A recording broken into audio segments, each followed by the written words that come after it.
Prime time సీరియల్స్‌లో కొత్త కొత్త మలుపులైతే చూస్తామనేసి మనకు మార్నింగే ప్రోమో ఇచ్చారు కదా! ఆ ప్రోమో చూసుంటే మీకు రేపేం జరుగుతుందో అర్థమైంటుంది. అలాగే మనకు అప్‌కమింగ్ ఎపిసోడ్స్‌లో ఏం జరగబోతుంది అనే దాని గురించి ఒక్క వీడియోలో 8 సీరియల్స్ గురించి అయితే మనం మాట్లాడదాం. వీడియోనైతే చివరి వరకైతే చూడండి. లైక్ చేయడం అసలు మర్చిపోద్దండి. సబ్స్క్రైబ్ చేసుకోవడం కూడా అసలు మర్చిపోద్దండి. ఇక్కడ మనం పొదరిల్లు చూసుకున్నట్టయితే పొదరిల్లులో మన మహాలక్ష్మి చక్రి లవ్ స్టోరీ మొదలవుతుందని మనకైతే క్లారిటీగా అయితే అర్థమవుతుంది. నేను నిన్నే ఐఎన్ఆర్‌తోని సీరియల్ తమిళ్‌లో కూడా ప్రోమోలు అయితే చూస్తూ ఉంటాను.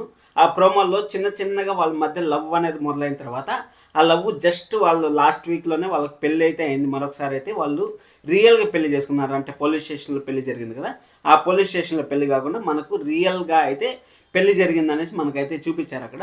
అక్కడ మనకు మహాలక్ష్మి కూడా ఎందుకంటే చక్రి ఎంతో అవమానపడ్డాడు. అందుకే మన వాల్యూ తెలియాలంటే ఇప్పుడు మనము ఒకరి దగ్గర నుంచి దూరం అయినప్పుడే మనం వాళ్ళలో ఉండే ప్రేమ మనకు తెలుస్తుంది అనేసి మనం చాలా సార్లు వింటాం కదా! అంటే నేను ఉండంగా నా వాల్యూ తెలీదు. నేను లేనప్పుడు నా వాల్యూ తెలుస్తుంది అనేసి మనం చాలా సార్లు అయితే వింటాం కదా! అదేవిధంగా ఇప్పుడు చక్రి అక్కడ దూరం అయ్యేకొంది మహాలక్ష్మి ఒక రోజంతా దూరం అయ్యి అది కూడా వాళ్ళ ఫ్యామిలీ ద్వారా వాళ్ళ ఫ్యామిలీ వాళ్ళు డబ్బిచ్చి పంపించి అక్కడ ఏదో చక్రిని మభ్యపెట్టాలనేసి చక్రిని మహాలక్ష్మి నుంచి పర్మనెంట్‌గా దూరం చేయాలనేసి, అలాగే ఆ కుటుంబానికి బృందావనం అనే ఇంటికి దూరం చేయాలనేసి చక్రిని అయితే వాళ్ళ నాన్నగారు ప్రతాప్, అలాగే వాళ్ళ అన్నయ్య చాలా ఇబ్బంది పెట్టారు కాబట్టి ఖచ్చితంగా మహాలక్ష్మికి కూడా పాజిటివ్ వైబ్స్ అయితే వచ్చాయి. అంటే చక్రి ఎంత మంచోడు, చక్రి చాలా మంచోడు అనేసి పాజిటివ్ వైబ్స్ అయితే వచ్చాయి కాబట్టి ఇంక చక్రి రాకపోయేసరికి లేట్ అయ్యేసరికి చక్రి కూడా మన మన కోసం ఎంత ప్రాణం పెట్టాడు కదా అనేసి మన మహాలక్ష్మి అయితే ఆలోచించడం. అందుకోసం అనేసి చక్రి మహాలక్ష్మి మధ్య లవ్ స్టోరీ అయితే కొత్త లవ్ స్టోరీ అయితే మనకు మొదలు కాబోతుంది. పొదరిల్లు సీరియల్ మంచి ట్రాక్‌లో అయితే పోబోతుంది. కానీ ఇక్కడ పొదరిల్లు సీరియల్‌కి అయితే ఒక గండం అయితే ఉందని మనం అయితే మాట్లాడుకుంటానే. ఈరోజు మార్నింగే బిగ్ బాస్ ప్రోమో అయితే వచ్చింది. ఇంకొక విషయం, మీకు బిగ్ బాస్ రివీల్ కావాలనుకుంటున్నారా లేదా అని కింద కామెంట్ చేయండి. బిగ్ బాస్ రివీల్ కావాలనుకుంటే ప్రోమో వచ్చింది కదా! ప్రోమోకి సంబంధించిన వీడియో కూడా మన ఛానల్ అయితే మీరు చేస్తాను. మీ చేతిలో ఉంది డిసిషన్. మీరు తీసుకోండి. బిగ్ బాస్ ప్రోమోలు చేయాలంటారా వద్దంటారా అనేది కింద కామెంట్ చేయండి. అక్కడ బిగ్ బాస్ వస్తుంది కాబట్టి ఖచ్చితంగా పొదరిల్లు సీరియల్ని ఏదో ఒక టైంలో వేయాలి. అది ఆఫ్టర్నూన్ కాకుండా నాకు తెలిసినంత వరకు మంచి టైంలో కానీ వేసారంటే మంచి టీఆర్పీ రేటింగ్ వస్తుంది అనుకుంటాను. అక్కడ తమిళ్లో మనం చూసుకున్నట్టయితే 8:30కి అయితే టెలికాస్ట్ అవుతుంది. 8:30కి టెలికాస్ట్ చేస్తే బాగుంటుందని నా పర్సనల్ ఫీలింగ్. చూద్దాం ఏం జరుగుతుంది అనేసి. అది అయిపోయిన తర్వాత గుండెండ గుడిగంటలో మన బాలు నిజాయితీకి పెట్టింది మారిపోయారని మనం అయితే చెప్పుకోవచ్చు కదా! ఆ నిజాయితీతో పోలీసులు అక్కడ షాప్‌ని ఖాళీ చేస్తా ఉంటే కొన్ని సార్లు మనకు చెడ్డ జరిగినా సరే మన మంచికే అనుకుంటాం కదా! ఆ విధంగా అక్కడ తాతయ్యని, బామ్మగారిని తోసేస్తే తోసేస్తే అక్కడ పోలీస్ ఆఫీసర్ తోసేశాడు. ఆ తోసేయడం వల్ల మన బాలు అయితే పోలీస్ ఆఫీసర్‌ని కొట్టడం, అంటే ట్రాఫిక్ పోలీస్‌ని కొట్టడం అవంతా మనం చూసాము. చూసిన తర్వాత ఇక్కడ బాలు అయితే తన నిజాయితీతో అంటే ఏజ్ అయిన వాళ్ళని తోసేశారు సార్. అందుకోసం అనేసి నాకు కోపం వచ్చింది. లేకపోతే నేనేమన్నా కావాల్సుకున్న పోయి ఆయన్నేమన్నా కొట్టాననేసి మన ఎస్ఐ గారి దగ్గర బాలు నిజాయితీ ఎంతో నిరూపించుకొని బాలు అయితే బయటకైతే వచ్చాడు. ఆ బాలు బయటకు వచ్చిన తర్వాత బాలుకైతే బాలు పోగొట్టుకున్న ఫోన్ అయితే బాలుకైతే దొరికింది కాబట్టి ఆ ఫోన్ ఎక్కడి నుంచి పోగొట్టుకున్నాడు అని మన బాలుకైతే ఒక క్లారిటీ అయితే వచ్చే ఛాన్స్ ఉంది. అక్కడ జస్ట్ పాస్ ఇవ్వాలనేసి, అంటే మన రోహిణి అక్కడ మీనా వాళ్ళ తమ్ముడిని అయితే ఉండరు కదా, మీనా వాళ్ళ తమ్ముడు తప్పు చేశాడు అనేసి రోహిణి బండారం బయట పెట్టిందనేసి మన బాలు అయితే ఆ ఫోటోలు అయితే బామ్మగారి మనవాడికి అయితే పంపించారు. బామ్మగారు మనవాడికి పంపించిన తర్వాత అక్కడ విద్యా ఫోటో అయితే చూసిన తర్వాత ఈఎంఐ బాబు అనేసి అయితే చెప్తా ఉంటారు.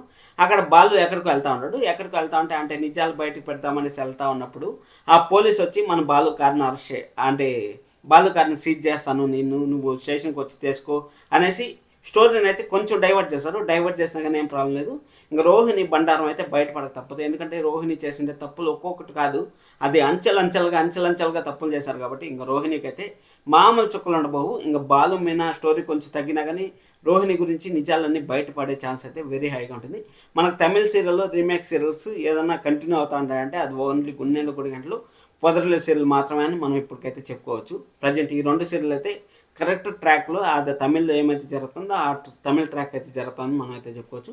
అలాగే మన ఇంటింటి రామాయణం సీరియల్ గురించి కూడా ప్రోమోలో చూస్తున్నాం కాబట్టి అక్కడ అవని పైన అయితే ఒక కేసు అయితే పడింది. ఆ కేసు నుంచి ఎలా బయటపడుతుంది అనేది మనం అయితే చూడాలి. పల్లవి ఇంట్లోనే ఉండి పల్లవికే టార్చర్ చూపించాలని మన అవని అయితే ప్లాన్ చేస్తుంది. చూద్దాం, మంచి ఎపిసోడ్స్ అయితే వస్తాయనుకుంటాను. ఎందుకంటే టాప్ 5లో అయితే ప్లేస్‌ని అయితే కైవసం చేసుకుంది కాబట్టి ఇంటింటి రామాయణం సీరియల్ కూడా మనకు మంచి టీఆర్పీ రేటింగ్ వస్తూ ఉంది అని మనం అయితే చెప్పుకోవచ్చు. ఇంకా కార్తీక్ దీపం సీరియల్ మెయిన్ కీ పాయింట్స్ అయితే ఈ వారంలో అయితే జరగబోతున్నాయి. ఎందుకంటే మనకు సుమిత్ర గారు ప్రాణాపాయ స్థితిలో ఉన్నప్పుడు కూడా తన అన్న లేడు, నాన్న లేడు, ఎవరు లేరు అని చెప్పిన వాళ్ళు డైరెక్టరు అక్కడ సుమిత్ర గారిని ఎలా కాపాడాలి, కావాలంటే ప్రాణాలన్నా వదిలేసేకి సిద్ధపడిన సుమిత్ర గారు అయితే ఇక్కడ వాళ్ళ నాన్నగారు, అలాగే వాళ్ళ అన్న, వాళ్ళ వదిన, వాళ్ళ అన్న వదిన ఉంటారంటే ఖచ్చితంగా వాళ్ళ పిల్లలు ఉంటారని మనకు తెలుసు. ఆ పిల్లలు మన సూరజ్ అనేసి మనమైతే గెస్ చేసాం. అసలు అది ఓకే, అది మ్యాటర్ పక్కన పెడదాం. ఇక్కడ పర్టికులర్గా శ్రీధర్ గారిని హడావిడిగా హార్ట్ స్ట్రోక్ రావడం, ఒకే ఎపిసోడ్లో హార్ట్ స్ట్రోక్ వచ్చిన తర్వాత డాక్టర్ గారు చెప్పడం, ఇక్కడ మాకు ట్రీట్మెంట్ లేదు, మీరు అమెరికాకి తీసుకెళ్ళిపోండి అనేసి చెప్పడం, ఇవన్నీ చూస్తా అంటే శ్రీధర్ గారికి ఖచ్చితంగా డెఫినెట్గా అక్కడ దక్షిణామూర్తి గారి గురించి తెలియకూడదు అనేసి మనకైతే అనిపిస్తూ ఉంది. అసలు ఏం జరిగింది అనేసి నేను మీకు ఆల్రెడీ ఒక వీడియోలో అయితే చెప్పాను. కార్తీక్ దీపం సీరియల్ రెగ్యులర్గా ఫాలో అయ్యే వాళ్ళకైతే తెలుసు. అక్కడ ఏం చెప్పానంటే కాంచనా గారికి ఇచ్చి పెళ్లి చేయాలనుకున్నారు, లేకపోతే కాంచనా గారు వాళ్ళు దక్షిణామూర్తి కొడుకున్నారు కదా, వాళ్ళని లవ్ చేసే ఛాన్స్ అయితే ఉంటుంది అని నాకు అనిపిస్తుంది. అంటే వాళ్ళు లవ్ చేసిన తర్వాత వాళ్ళకేమైనా ఇష్టం లేకుండా, అంటే మా చెల్లిని పెళ్లి చేసుకోండి అంటే ఇచ్చిపుచ్చుకోవడం అంటారు కదా, వాళ్ళ చెల్లిని పెళ్లి చేసుకుంటే నేను అన్నయ్యని పెళ్లి చేసుకుంటాను అనేసి ఆ విధంగా పీటల పై నుంచి ఏమైనా కాంచనా గారు పెళ్లి జరగకుండా వెళ్ళిపోయారా, అక్కడి నుంచి దక్షిణామూర్తి గారు ఏమైనా వెళ్ళిపోయారా, తన కొడుకు కోసం అనేసి వెళ్ళిపోయారా అనేది మనం అయితే చూడబోతున్నాం. మంచి ట్విస్ట్ అయితే రాబోతుంది. ఎందుకంటే CEO ఎపిసోడ్స్ వస్తాయి. అలాగే జోష్ నాకు 1 మంత్లో పెళ్ళి అనేసి, అంటే 1 మంత్ దాటి 15 రోజులు అవుతుంది మనకి, ఇంకా 1 మంత్ కాదు కదా, ఇంకా 3 మంత్స్ అయితే CEO ఎపిసోడ్స్ అయితే జరుగుతూ ఉంటాయి. CEO ఎపిసోడ్స్లో కూడా దక్షిణామూర్తి గారి గురించి నిజం చెప్పిన తర్వాత దక్షిణామూర్తి గారిని ఎలా ఇంటికి తీసుకురావాలనేసి ఇప్పుడు శ్రీధర్ గారిని వాంటెడ్గా పంపించేయడం అంటే మాత్రం ఖచ్చితంగా అక్కడ కాంచనా గారికి ఎఫెక్ట్ ఉంది కాబట్టి పంపించేశారని నేను అనుకుంటాను. ఎందుకంటే కాంచనా గారు శ్రీధర్ గారికి నిజం తెలిస్తే అది కంప్లీట్ స్టోరీ వేరే అయిపోతుంది కాబట్టి, అలా కాకుండా ఇది డిఫరెంట్గా తీసుకొస్తా ఉంటారు అనేసి మనం ఎప్పటి నుంచో అనుకుంటాను. ఎగ్జాక్ట్గా అదే జరిగే ఛాన్స్ అయితే ఉంది. ఇంట్రెస్టింగ్ ఎపిసోడ్స్ అయితే రాబోతున్నాయి. మనకైతే చూపించారు కదా ప్రోమోలో, దక్షిణామూర్తి గారి గురించి నిజం తెలియాల్సిన సమయం వచ్చింది అనేసి మన తాతగారు అయితే చెప్పారు. మంచి ఎపిసోడ్స్ అయితే రావాలని కోరుకున్నాం. అదే అయిపోయిన తర్వాత ఇల్లు ఇల్లాల పిల్లల సీరియల్లో మన ధీరజ్ అయితే అరెస్ట్ అయ్యాడు. ఇన్ని రోజులకి ఆ భద్రావతి గారు ప్లాన్ చేశారు. ఆ ప్లాన్ అయితే సక్సెస్ అయిందని మనం అయితే చెప్పుకోవచ్చు. ఇక్కడ ప్రేమ అయితే పర్మనెంట్గా తన పుట్టింటికి వచ్చేస్తే అప్పుడు ధీరజ్ని బయటికి తీసుకొస్తామనేసి వాళ్ళైతే ప్లాన్ చేశారు. అక్కడ సరే అనేసి ప్రేమ వచ్చి వాళ్ళ పుట్టింటికి వెళ్ళిపోవడానికి అయితే సిద్ధపడింది. అక్కడ ప్రేమ వెళ్ళిపోవడానికి కూడా కారణం ఏమంటే అక్కడ ధీరజ్ బాధ చూడలేక, అంటే పోలీస్ స్టేషన్ పోయి భోజనం పెడతాను కదా, ఆ భోజనం పెట్టేటప్పుడు ధీరజ్ బాధ చూడలేక, ఎందుకు ధీరజ్ అంటే ఇన్ని రోజులు ఎలా ఉన్నారంటే వాళ్ళు టామ్ అండ్ జెర్రీ లాగా ఉన్నారు. ఇప్పుడిప్పుడే వాళ్ళ మధ్య ప్రేమ మొదలైంది. ధీరజ్ ప్రేమించడం మొదలుపెట్టాడు. అందుకోసం అనేసి వాళ్ళ మధ్య ప్రేమ మొదలైంది. కాబట్టి ఆ ప్రేమతో ఎవరు ఎంత త్యాగానికైనా సిద్ధపడతారనేసి మరొకసారి అయితే మన ప్రేమ అయితే నిరూపించింది. అందుకోసం అనేసి ప్రేమ అయితే అక్కడి నుంచి వాళ్ళ ఇంటికి అయితే వెళ్ళిపోయింది. అక్కడ వాళ్ళ అత్తగారు కూడా మాట్లాడారు కదా, నేను తప్పు చేశాను, నా వల్ల మళ్ళీ మరొకసారి అయితే తప్పు చేశాను, నా వల్ల మా ఆయన ఎన్నో ఇబ్బంది పడ్డాడు, ఇప్పుడు ప్రేమని ఇచ్చి పెళ్లి చేయడం వల్ల మళ్ళీ నా కొడుకు ఇబ్బంది పడతా ఉంటాడు. అంటే అక్కడ ఆ మాటలు, అలాగే ధీరజ్ చెప్పే మాటలు, వీటన్నిటి మాటలకి ధీరజ్ ఎలాగైనా సరే బయటికి రావాలంటే నేను వాళ్ళ ఇంటికి వెళ్ళిపోవాలనేసి అక్కడికైతే మన ప్రేమ అయితే వెళ్ళిపోయింది. ఏం బాధలేదు. మళ్ళీ ఈ వీక్ అంతా ప్రేమ వాళ్ళ ఇంట్లో ఉన్నా కానీ మళ్ళీ ధీరజ్తో కలిసిపోతుంది వాళ్ళు వచ్చేసిన తర్వాత, బయటకు వచ్చేసిన తర్వాత.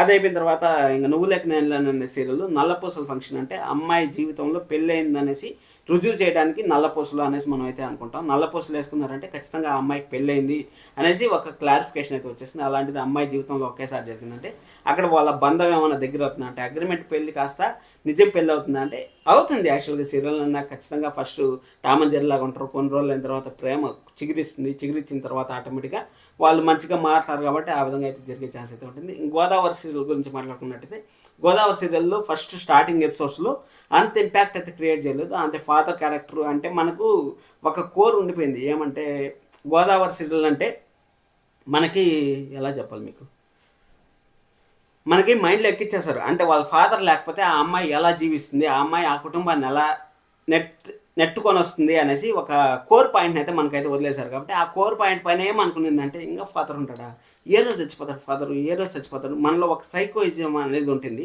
అక్కడ ఫాదర్ చనిపోతేనే కదా స్టోరీ ముందుకెళ్తుంది అనేసి ఆ ఫాదర్ చనిపోయే దానికోసం అయితే మనం వెయిట్ చేసాం. మొత్తానికి అయితే ఫాదర్ చనిపోయాడు. ఆ సెంటిమెంట్స్ మాత్రం ఎక్స్ట్రాడినరీగా చూపించారు అబ్బా. ఎందుకంటే ఒక నలుగురు ఆడపిల్లలు వాళ్ళ నాన్నగారిని కోల్పోతే అసలు ఏమి జీవితం చూడకుండా, ఒక్కరికి కూడా పెళ్లి చేయకుండా ఆ నాన్నగారు కోల్పోతే, అలాగే ఒక చిన్న పాప మామూలు కాదు, ఎక్స్ట్రాడినరీగా ఉన్నాయి 2 ఎపిసోడ్లు మాత్రం. మంచి టీఆర్పీ అయితే వస్తుంది అనుకుంటాను ఈ వీక్లో. నెక్స్ట్ వీక్ నుంచి ఇంకా బెటర్ టీఆర్పీ అయితే వస్తుందని కూడా అనుకుంటున్నాను. సరే అనేసి ఇంకా అసలు కథ ఇప్పుడే మొదలైందని మనం అయితే చెప్పుకోవచ్చు. గోదావరి సీరియల్లో అసలు కథ ఇప్పుడే మొదలైంది.